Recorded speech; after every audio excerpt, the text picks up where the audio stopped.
Okay, everybody, we are ready to get started. Thanks for joining us tonight.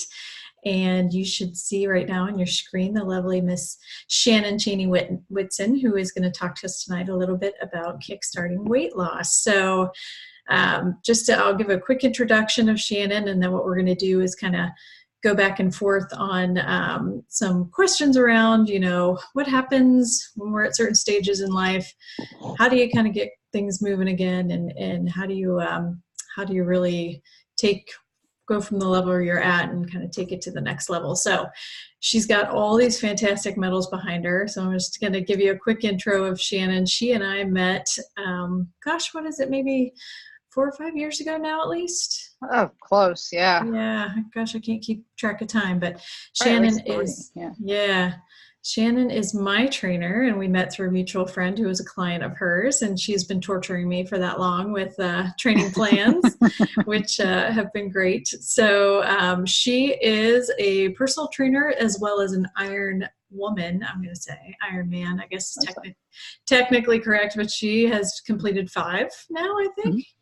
Recently, just won a couple of weekends ago. Crazy girl in the 95 or 98 degree heat in Chattanooga, Tennessee. Yeah. So she has also got a bunch of letters behind her name that show all her certifications, and I'm going to let her talk for just a little more about her background and kind of what she specializes in, and then we'll dive in after that. So take it away, Ms. Shannon. All right. So as Gina said, so my signature has all these fun letters. I have 2 bachelor's degrees, one in biology, one in psychology, as well as at least 6 different certifications in everything from personal training to rehab to Pilates to Ironman coaching and nutrition. I've been training as an actual job since 2013 and for fun since 2008. And so, as she said, I've done 5 Ironman, a couple of ultras, and I train a little bit of everybody from people who have never done anything to elite marathoners and ultra runners. Yes. Yeah, she created the training plan for the ultra that I did this summer, which worked out very well. We finished and didn't die, which is always the top goal on my list. So yes, it was. We probably cursed her name a few times as we were doing our 26-mile training runs through the park, but it was worth it in the end. So she knows what she's doing. So let's go ahead and dive in. But as she mentioned, so I know, Shannon, you take clients of all types. It's, everybody probably gets intimidated when they hear Ironman, myself included, because I'm like, how do you do, those kinds of endurance events? But you train clients anywhere from, young beginners, older beginners, seniors who are looking for a way to stay active in their, later years, I'm sure, as well as experienced athletes. And so talk a little bit about just briefly, what are some of the nuances that you see with the types of people that come to you? Are people really just looking to, get in shape? Are people trying to really lose weight? What are the common themes that you see? The biggest common theme is, I know what to do, I just don't want to do it. Or I know what to do, I just need somebody to tell me to do it. And so they'll come up and be like, I know I should go walk 30 minutes a day, or I should drink my water, or I should eat 3 meals, or that kind of stuff. But then it's a little bit different when somebody's like, hey, did you drink your water today? Or, hey, you need to come do this workout, and stands there and makes sure you do like all of your bicep curls, does your core, appropriately splits out your muscle groups, that kind of thing. Or people will say, I want to lose 50 pounds, but I don't know where to start. Mm-hmm. And it's like, okay, well, what do you do now? Nothing. Perfect. Well, then we start from 0 and we go from there. And so you just have to learn. So I meet you where you are. And so that's what you also have to understand is, if you want to run a 5K or you want to run a marathon, you have to meet yourself where you are. And so if you're doing nothing, well, it's a good place to start. Yeah. Yeah, very good point. It's all about building up and working toward where you need to be. And I will say that, so I don't meet Shannon in person anymore, but when I was meeting her in person, I will say that I did make sure to keep up on my workouts too, because I knew it was going to be that much more painful when I saw her if I didn't keep up on my workouts. So, so it is good Accountability motivation. helps. Yeah, it definitely helps.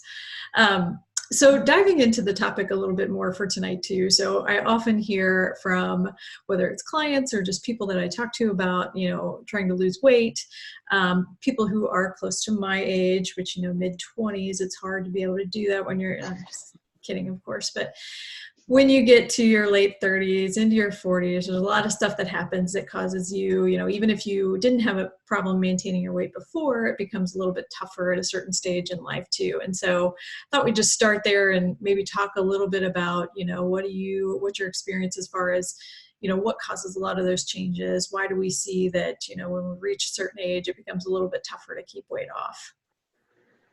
Well, like one thing that I've noticed is just like our priority shift. So when you're younger and like you're in high school and early college, is you don't have as many big responsibilities. Your responsibilities are getting your homework done, getting your projects done, and going and hanging out with friends. And then when you're out on your own, then you have to go to work and make sure all your bills are paid.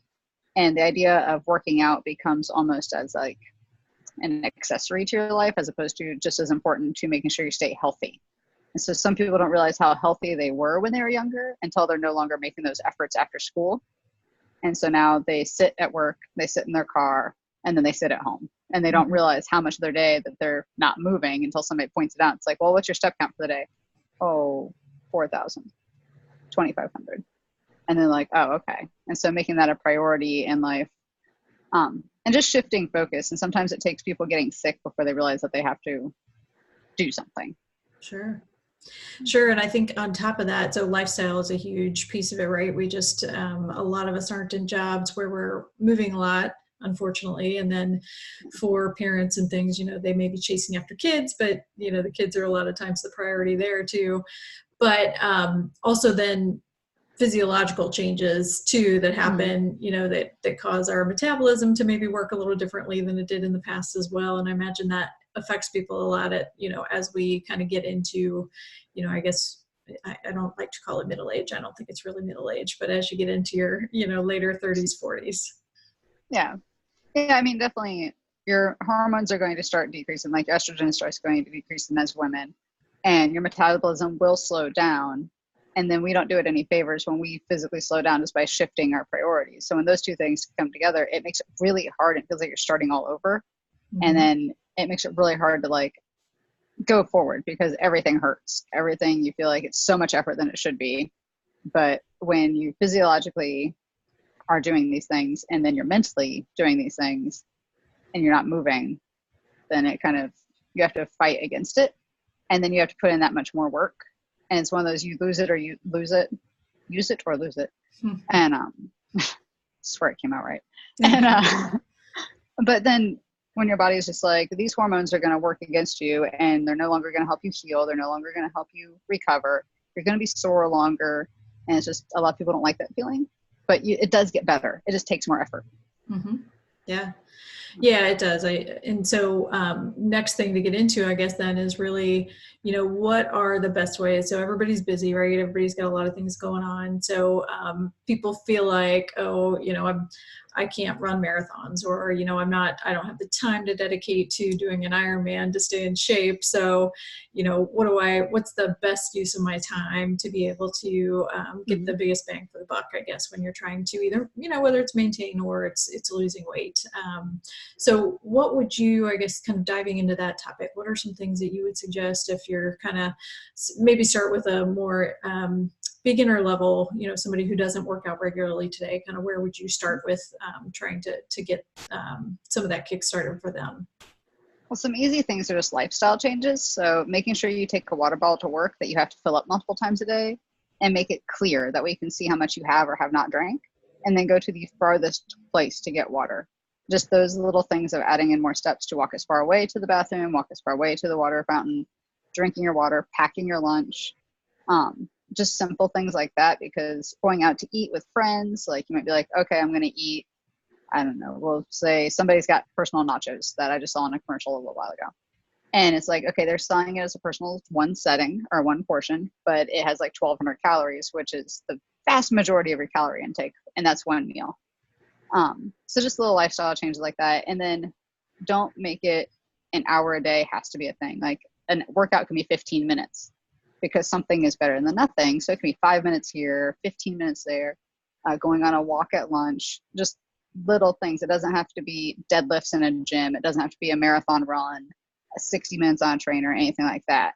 Just extra steps here and those kind of things add up, because something is better than nothing, and it all adds up eventually. Yeah. Yeah. I think a lot of us do think, well, I've got to spend an hour a day or it's not worth it. But really being able to fit in 10 minutes here and 10 minutes there is a big step in the right direction, especially if you're not active really much at all right now. Right. So if you have someone then that's more, say they do some exercise regularly, and maybe it's not high intensity exercise, but they do exercise some regularly, and it's just not keeping the weight off anymore, then kind of where would you start with someone like that who's trying to figure out how to get that moving again? Well, sometimes things that I start with are really overlooked and just very simple of how much are you eating every day? How much are you drinking every day? And how much are you sleeping? Because you can be working out and your body's doing its best it can. But if you're working on 4 hours of sleep and you're eating crap and you've drank 1 bottle of water all day, your body's going to be in survival mode as opposed to weight loss mode. So I kind of start there. And then if all those things look good, they're getting adequate sleep, they're eating well, then we look at what kind of training they're doing. And if they're overtraining certain parts, they're not resting enough. Or if they're like, oh yeah, I go and I do the entire lift you gave me, but it's taking them 3.5 hours to get through and it should only take them an hour, then they're resting too much and their body's not keeping the heart rate up to burn any kind of fat, really. Okay. Yeah, makes sense. So back to, I guess in either situation too, you have someone who's got just a small bit of time during the day. Maybe they're already doing their workouts. They have an extra 15 minutes that they're going to try to fit something in. What type of stuff would you, from a movement or exercise perspective, what type of things would you recommend if they're just like, okay, I've got 15 minutes, what do I spend it on? Do I spend it on trying to do some cardio? Do I, do sprints, or do I do, strength training? What's the best place to start for that? So I would have somebody say they only had 15 minutes like in a day. And they're like, okay, 15 minutes before I take my shower and go to bed for the night. A really good thing to do is if you're staying in front of the TV watching TV, is during the commercials, is you can march in place and then you can do some crunches, body weight squats, and body weight lunges, and just kind of cycle through and do like 10 of each of those and then take a break. And that's more of a HIIT or a Tabata style workout. So it's moderate to high intensity, but it's not going to make you super sweaty where you're like, oh my God, I don't want to do this. But it's not taking up your whole night. But then if you are able to do push-ups, if you add in the push-ups, the squats, the lunges, and the crunches, you've hit the vast majority of your body in 15 minutes. And you've done it while watching the evening news. Yeah. But it's something you're going to do anyway. Sure. Yeah. If you've got time that you're sitting there right before bed. So, and HIIT workouts too is something that a lot of people are probably familiar with, but maybe not everybody. So HIIT, HIIT, high intensity interval training. Yep. Yeah. Yep. And I guess the idea there being that, that way you really are kind of taking advantage of that short amount of time that you have. You're getting your body, worked up to a state where it's actually, kicking in the metabolism or, I'm not using the right scientific words for it, but you're taking advantage of really kind of getting your blood moving and everything pumping and then, resting after that. Right. Yeah. Right. And so the HIIT workouts, a lot of people think of P90X. That's a good example where it's a lot of go, go, go. You're doing jump squats, but you don't have to do all the jumping. It's just a good, solid effort for about 60 to 90 seconds before you maybe pause or at least slow down and do a different movement that requires rest. And then you can. And you do it for a short amount of time. Yeah, makes sense. So what about the example of somebody who maybe does a lot of walking? So that's their primary form of exercise that they've typically done. They go for a walk for 30 minutes every other day, something like that. And they need to kind of kick that up a little bit. Do you recommend kind of adding some of that strength training in the same way, just kind of putting that at the end of your day still instead of, or maybe, does it work the same if they add running sprints in there as well? Or, where would you direct them for the biggest benefit there? I think they'd get the biggest benefit they would end up with is more of the strength side, because when you work those muscles under a bigger load, which is when you're doing the slower movements like the squats and all that fun stuff, when you're doing that, you're going to burn more calories, and it takes your muscles longer to heal, which then means that you get a longer burn. That's why strength training, when you're sore the next 2 days, that's when they say like you get a longer burn for 24 to 48 hours. Whereas if you're running or walking, as soon as you're done with that exercise, that extended burn is almost done. Mm-hmm. And so you'll get up to like 12 to 24 hours, depending on how long you worked out. Mm-hmm. So if you have 15 minutes, then I would say do this one because the burn would last longer. Yeah. So your body keeps working longer after a strength training workout than maybe a cardio workout. Yeah. Yeah. And so for a lot of that strength training too, if you've never done it before, I think people are often intimidated by that too. If I've never gone to a gym and used weight machines, or I've never really done free weights, it can be kind of overwhelming to figure out where to start. You were talking about it before, but, easy places to start are just with some of the things that a lot of us know. So, those push-ups, the squats, lunges, things like that. And something you would recommend as far as how to make sure you're doing that safely, using proper form, or those pretty much, it's difficult to go wrong with some of those exercises. They keep it pretty simple. The easiest thing that I tell people to do is keep a chair next to them, because especially with squats, if people you ever see them start to squat down, their knees shoot forward and their heels come up and they get all walky, is put a chair next to you and then sit down, stand up, sit down, stand up, because then it's very safe to stand up. And a lot of people feel unbalanced if they try and just sit backwards. They think they're going to fall, but if you put the chair there, they automatically do the right form. And then with the lunges, just that way, if your your toes stay in front of your knees, you're good. And push-ups, if you're doing push-ups on your knees, it's very hard to mess it up. Once you get on your toes, you can potentially injure your shoulder if you try. But generally, you're going to do them very safely because they're all from elementary school, things that we've done back in the day. Yeah. Yeah. One of the things I know we haven't really talked about too, but you also have Pilates equipment at your studio there at home and do Pilates with some of your clients. And I know Pilates is very strength-based too. So it's, focused a lot on the core. Anything you would add as far as, if somebody's looking to figure out, okay, what if I do want to take classes of some sort, or I want to take up some other activity. I'm sure Pilates is a great one to think about. Is there a benefit to that over, say, taking up some sort of cardio workout or something along those lines, kind of similar to what you talked about with strength training? As far as Pilates has a ton of benefits, and some of the best things about it is it's so gentle on the body that anybody from any level can start it at any age.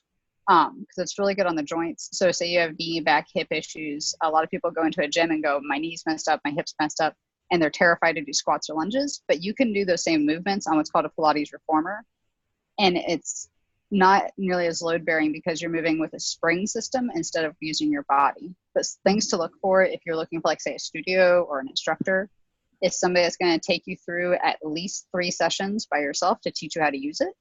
And then if you're going to move into a class setting, somebody that's going to watch your form at all times, because you're going to move your body in small, precise movements across the next 30 to 90 minutes. But it'll hit everything from your head to your toes, and it lengthens the muscles as well as stretches them and strengthens them. So it's not nearly as intimidating. There's not the grunting and the dropping of weights or anything like that. And it's gentler, but you will notice that there'll be some exercises that you'll be like, they'll tell you to wrap your core in, they'll tell you to breathe, and you really focus on that breath. And then all of a sudden you're like, why am I shaking so much? And it's because your core is working that hard. But it's gentler and easier and a little bit more approachable for a lot of people. Definitely. It's definitely subtle movements. And for some of them, you think, I wonder if this is doing anything. And then the next day you're like, oh yeah, it did something. I feel it.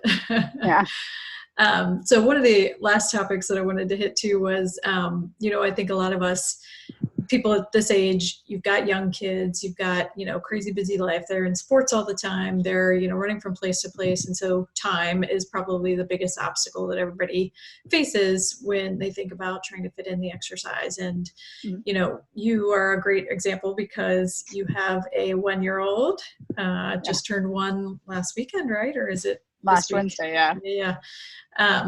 and you trained for an Ironman, which takes, you're out there for hours on, Yeah. weekends, training for that.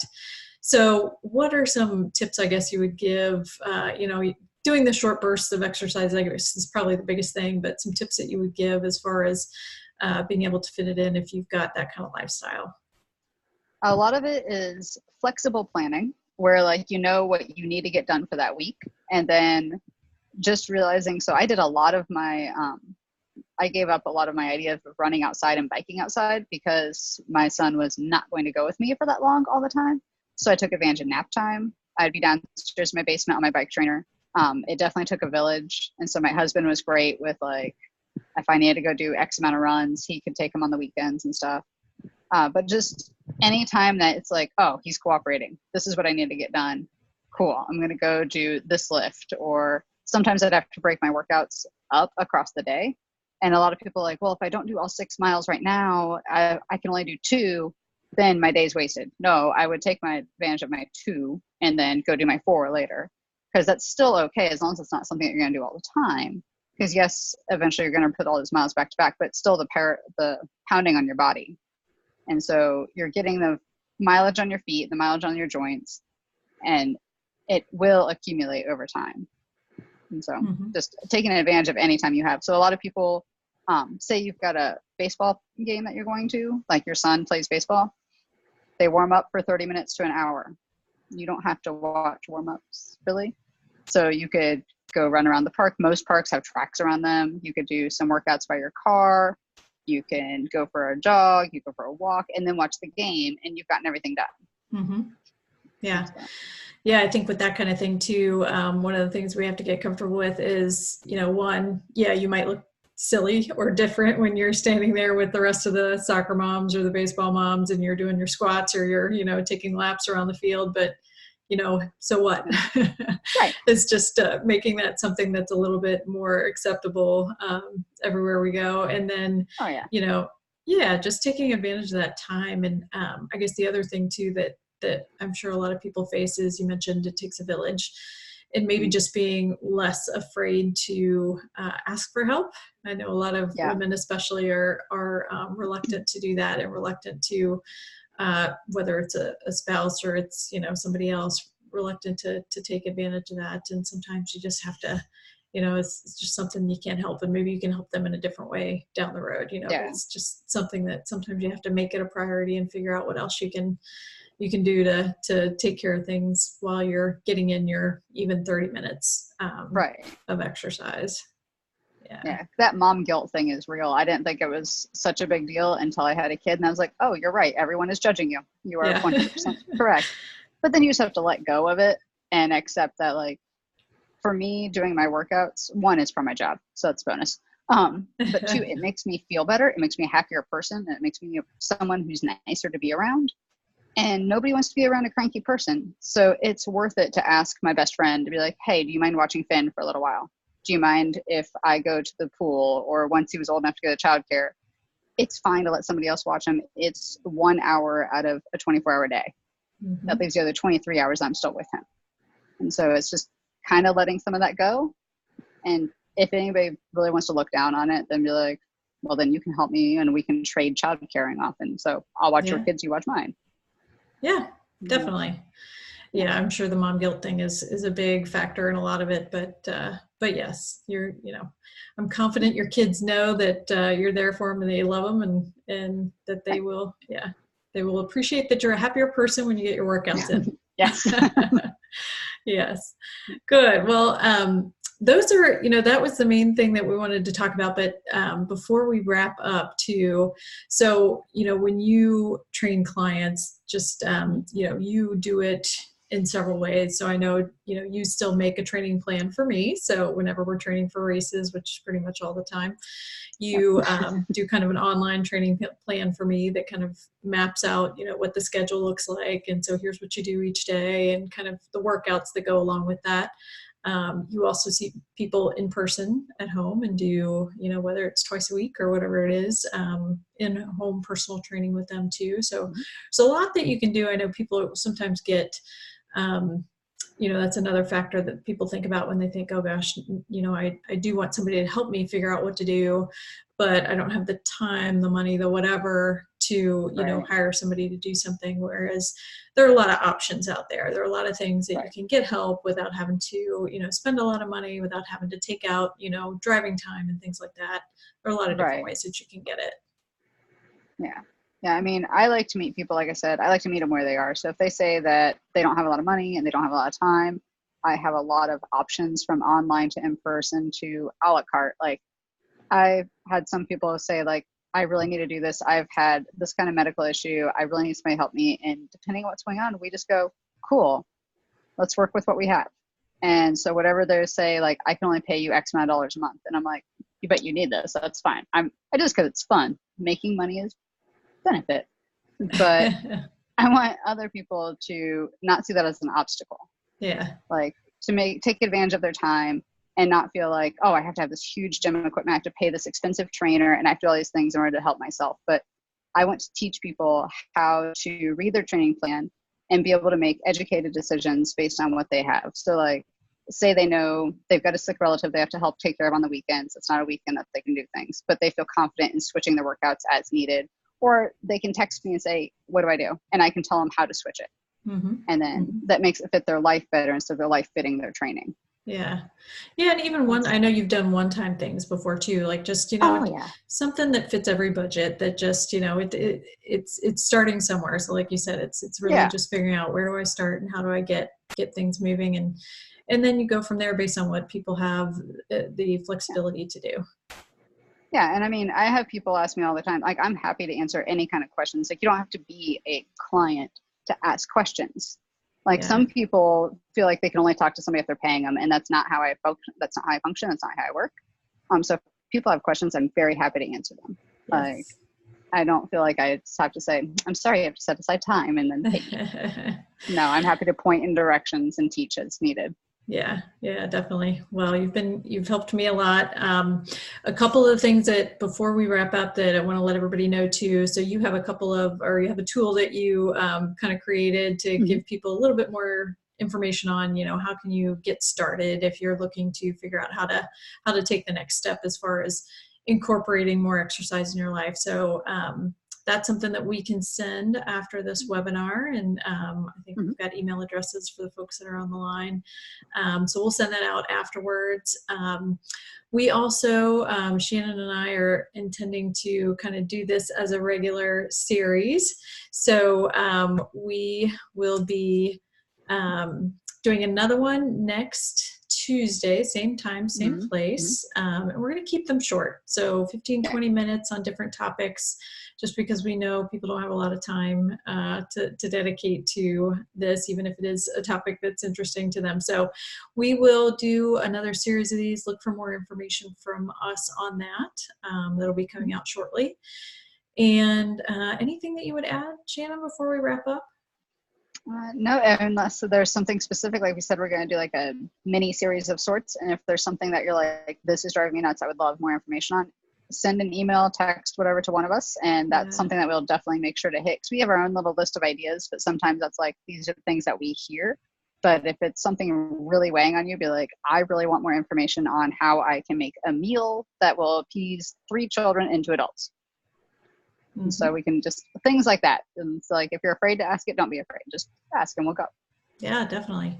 And speaking of questions too, if anybody has any questions before we wrap up officially, feel free to throw it out there. You can type it in the chat or you can just shout it out too. I think you guys are unmuted if there's anything that you want to ask before we let Shannon go for the night. No? Good for now? All right. Well, thanks for joining us, everyone. And we will send some more information out about the next call. Have a good Tuesday evening. And Shannon, thanks for your time. Thank you. All right. See you, everybody. Bye. Bye. Bye.